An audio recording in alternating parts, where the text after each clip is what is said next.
All right, welcome everyone to Intense Discussions. So,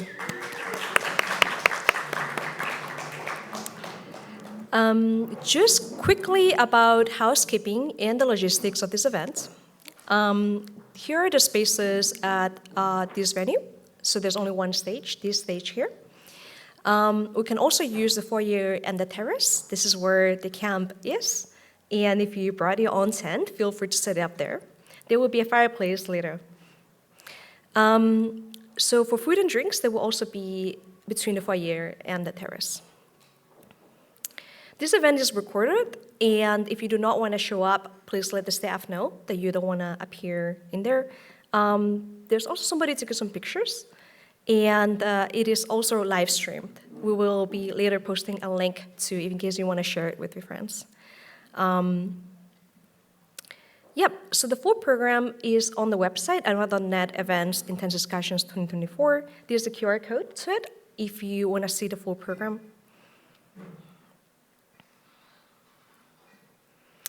All right, so we have a packed program. So it's all panels and campsite chats. We start off with a panel on distributed systems and peer-to-peer layers. Then there is a 30-minute campsite chat between Erica and Adrian on the Anoma's funding story. Then we have a pretty intense panel on the limits of cryptography with a lot of people.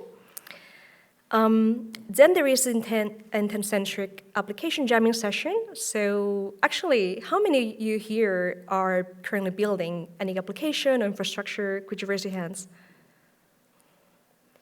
Okay. So for this panel, if you have any suggestions, feel free to raise your hand and suggest ideas for novel applications or protocols. Then we're going to do a coffee and cake break. This is a bit of a German tradition, so intense discussions, not only the panelists are debating, but here we're going to have to trial whether Belgian chocolate is better than Swiss chocolate or the other way around. So there will be also some chocolate tasting prepared for you. The second part of the program starts with the globalist versus sovereignist panel. I'm pretty excited about this one. Then we have the solver games and the final campsite chat with Christopher Goes and Vitalik, moderated by Mike, who will be joining remotely this time. Some final words, and the last thing is the campsite, the fireplace, where we can roast marshmallows and can make your own s'mores just to end the day. All right, if you would like to, I created this Telegram chat. So here the idea is if you have any questions, need any help, just feel free to ask there. The team is there and can support you. We will be, along the day, we might be dropping some resources. So here I'm mentioning later on mentioning some links, so we might drop them there as well. And the things like towards the end, links to the live stream, recordings, or things like that. So we probably will maintain this chat for future events as well. Great, so in terms of rules for intense discussion, there's only one. Only good intentions are allowed. Okay, so to provide you a little bit more context about intense discussions and to set up the kind of right mental framework for you to navigate everything that we'll be discussing today with everyone else, I prepared this short introduction to Anoma. So this is a part that I didn't get so many chances to talk about. We do talk about this in the vision paper, in this 42-page long document. But why Anoma, right? And we do talk a lot about existing solutions around rollups and scaling, their patchwork solutions, and the Anoma is one architecture that unifies it all and solves some of these patchwork problems. But actually, the real vision behind Anoma is what I describe transitioning from game A, this is the current game dominated by existing traditional financial infrastructure, towards game B. So game A is this current world where we do have blockchains, but in proportion to traditional infrastructure and the influence is pretty small still. Game A is characterized for having fragile macroeconomic systems. There is a really strong trade-off usually between sovereignty, scale, and interoperability. Users and people tend to over-depend on intermediaries. There are basically no alternatives.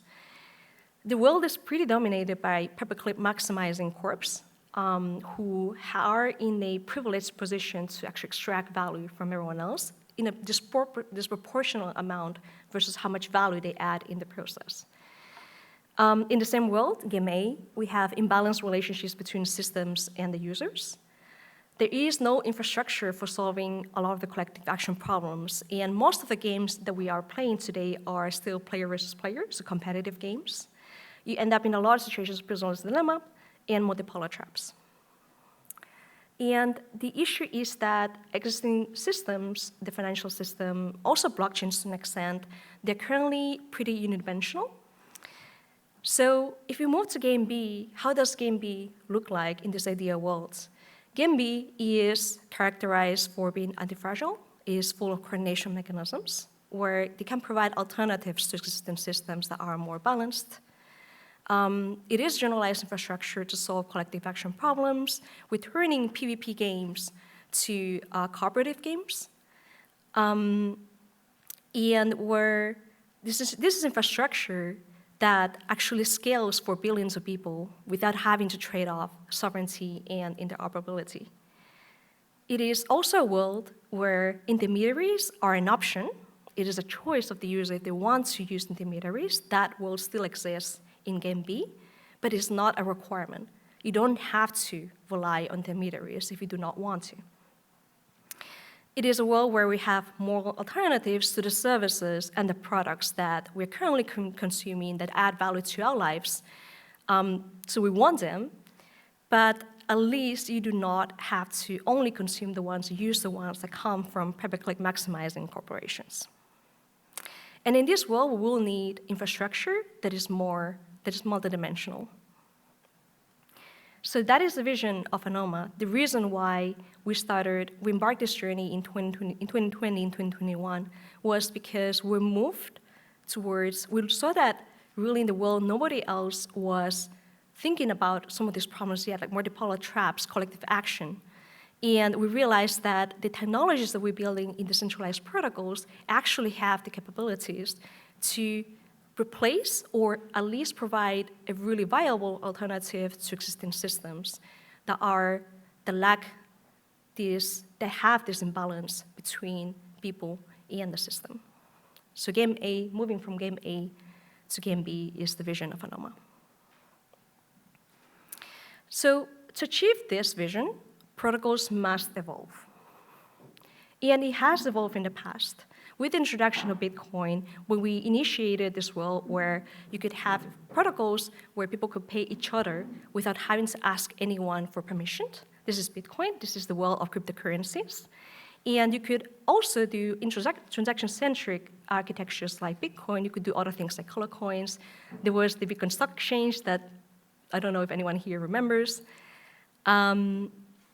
Then it evolved another time with the introduction of Ethereum and world computers and virtual machines that added even more programmability, more expressivity at the summit layer. And it's been a huge progress ever since because we moved from a world where it's only cryptocurrencies to a world where we have a wider variety of applications, including NFT marketplaces and AMMs. And in order to achieve Game B, we need to evolve again. We need to reach in a world where to enable this multidimensionality in infrastructure, it is necessary that we break away from the conception, the kind of like the walls around the blockchain. And with Anoma, we introduced a new design for decentralized protocols and architectures that is intent-centric. So TLDR, if you get asked, what is Anoma, and you have like 10 seconds, I go like this. I say, Bitcoin, you authorize transactions. In Ethereum, you authorize execution traces. In Anoma, you authorize end states. We'll dive deeper into this.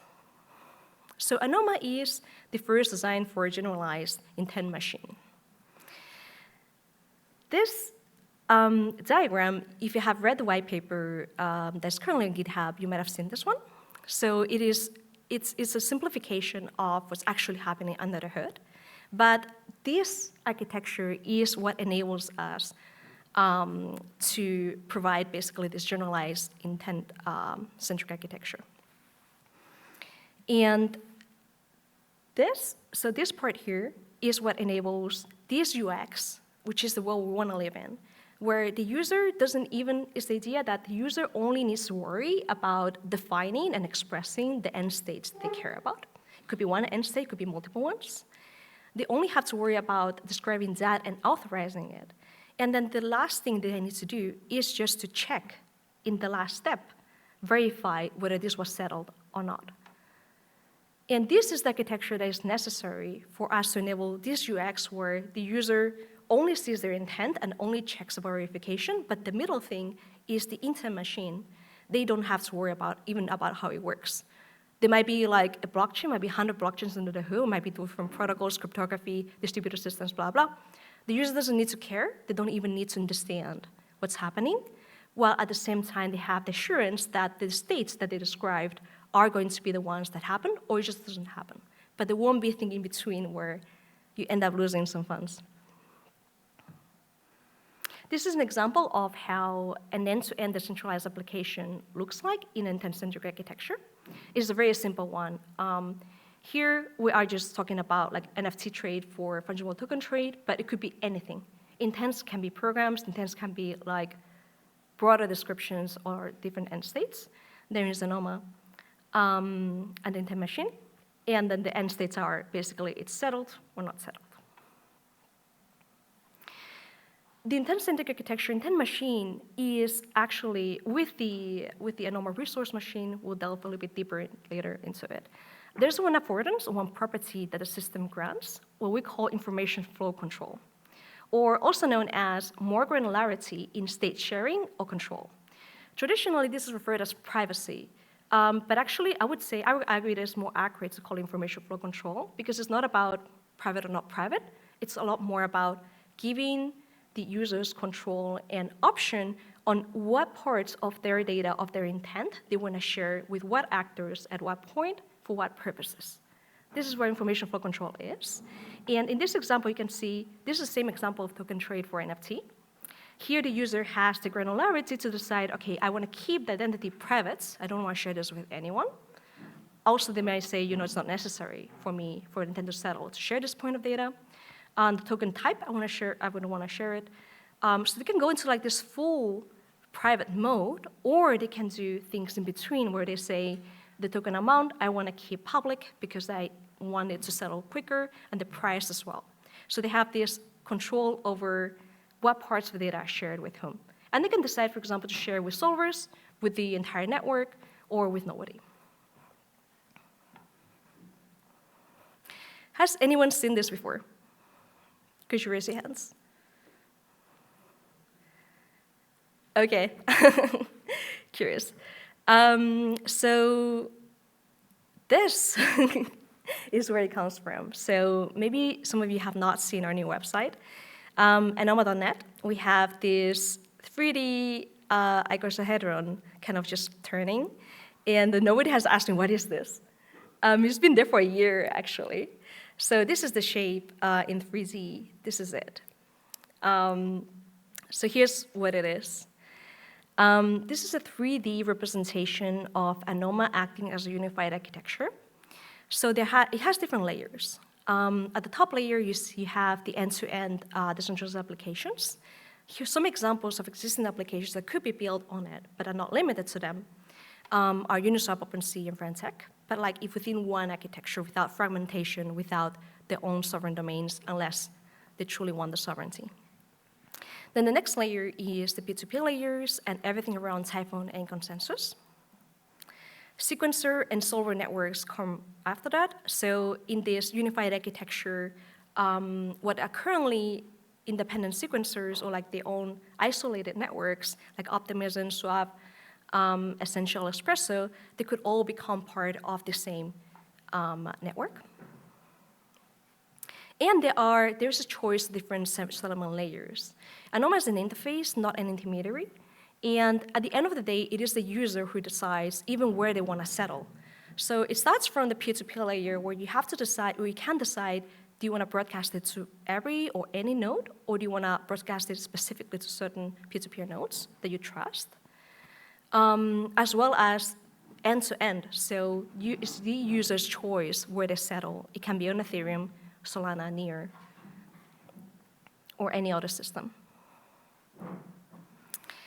So to enable all of this, I won't go into detail, but there are 3 components that I kind of want to mention. So the first one is the intent gossip layer. We have a panel right after this.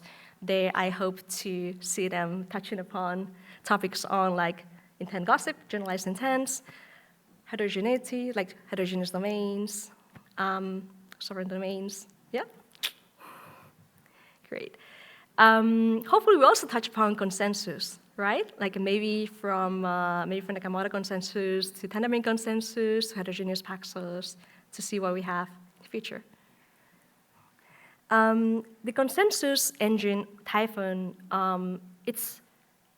consensus is part of it. It's actually broader than that.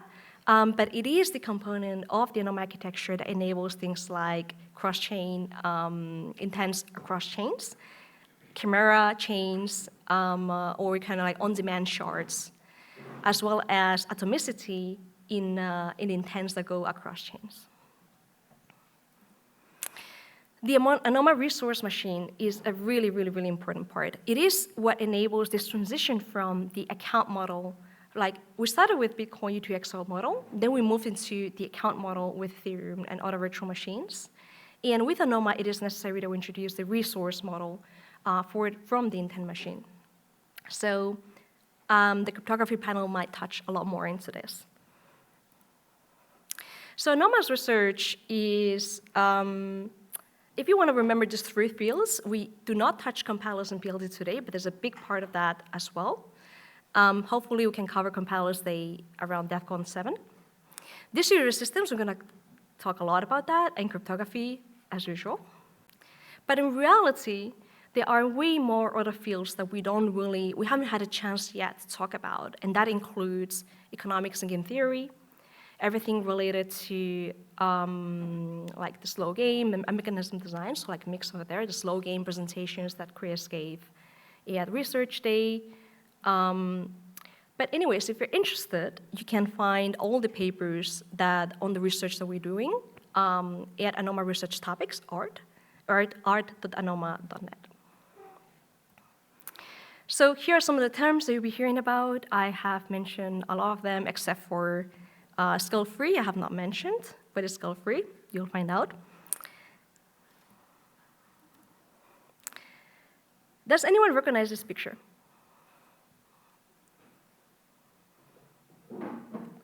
Oh, wow, okay. You're not people of culture. God damn it. So this is a manga. It's an anime called Made in Abyss. In Made in Abyss, the characters, Rico and Rag and Nanachi, they dive into the abyss. They're called delvers or cave riders. And they do it because there are mysteries to uncover, and there's also treasures to find in there. And to me, Anoma actually reminds me a lot of the Abyss. There are so many layers of in-depth research and protocols and mechanisms. And the Anoma Abyss to me is kind of like your journey starts with when you are looking into intents, right? Like at the top of the abyss, at the surface level, we have the intents. But then how deep are you willing to go depends on you, but like we don't even know what lies at the bottom of the abyss yet. So yeah, anyways, today we'll be delving deeper into Anoma, and I hope you have a great time.